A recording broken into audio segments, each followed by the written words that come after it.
Travel on Today with Discover Philadelphia and Visit Pennsylvania. You're very welcome back. And now lots of people like to take a winter trip. Today we are heading to the United States. And taking us there, we have travel guru Michelle Jackson. Michelle, it's great to have you on the show. You always just bring us away just for a few minutes. Okay. And you know, it's so nice. Oh, it's going to be very easy as well to get here because we're going to Pennsylvania. And Philadelphia has direct flights from Dublin with two airlines. We've got Aer Lingus and American Airlines fly there. And, you know, it's just such a gorgeous part of the Northeast. Especially this time of year, you've got so much going on. But Philadelphia as a city is really fascinating. It's on 2,000 acres of parkland. And you get to see great sites like the Independence Museum Park, where you've got Independence Hall, and for history buffs, you know, who'd like to see where the Declaration of Independence was signed. The Liberty Bell, we the can see famous there. Liberty Yeah, Bell, it's a big favourite.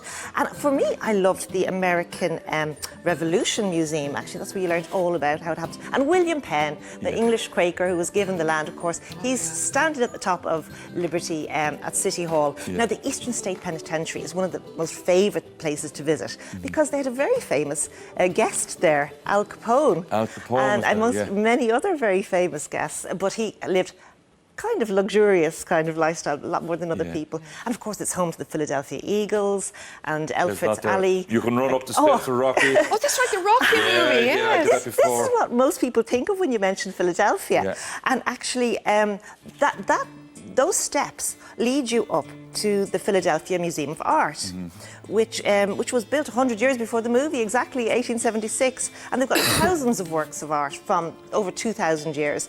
But there are so many galleries. I mean, it was voted a walk-in art gallery by the people of USA Today. And the John F. Kennedy Plaza with that famous statue, its famous Love Memorial, is a great favourite to visit. I personally love the Barnes Foundation. They've got the best Impressionist collection, kind of outside the Musée d'Orsay. Absolutely amazing.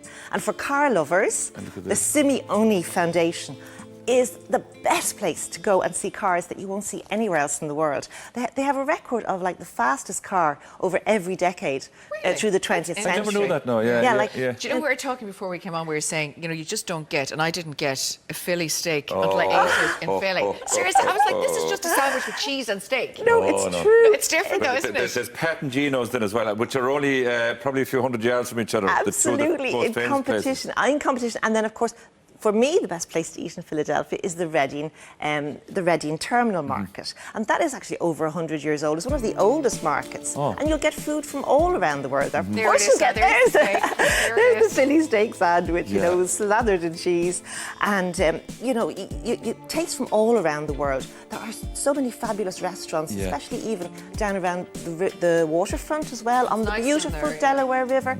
It was it was voted the snack capital of the world, believe it or not, Philadelphia. Because down through history, Michelle, you had lots of different influences coming in there all the time with different flavours as well. Absolutely. And did you know Hershey's comes from Pennsylvania? Yeah, that's right. The town of Hershey. Hershey Park. And they have a fantastic, they go all out for Halloween, like many places do in America. And you think, you know, they make all these chocolate surprises and all the Hershey Kisses, you know, the Hershey Kisses, yeah. Well, I have to tell you, everyone else in my family, bar myself, got to go to Hershey last year while they were in America, except I was left at home. And so did they like it? Oh, they had a ball. They had such a great time. They were on roller coasters, all the chocolate and everything. Went with all his cousins over. They had a fantastic time. So it's a great place to go. Really, really good. There's quite a few different theme parks, kind of quirky ones like Knoebels, which is kind of very about agriculture and farming and things like that. And of course, you've got to taste the apple butter and shoe fly pie, all those amazing dishes that are traditional. No calories, of course.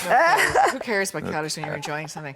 The Amish country, I was there now. That is really interesting. Oh, well, this is only, it's hard to believe. It's about an hour and a bit. It's an hour and a bit outside Philadelphia. And it's called Dutch country, actually. And Lancaster would be kind of the capital where they'd have the largest community. About 90,000 people actually living there now in Pennsylvania.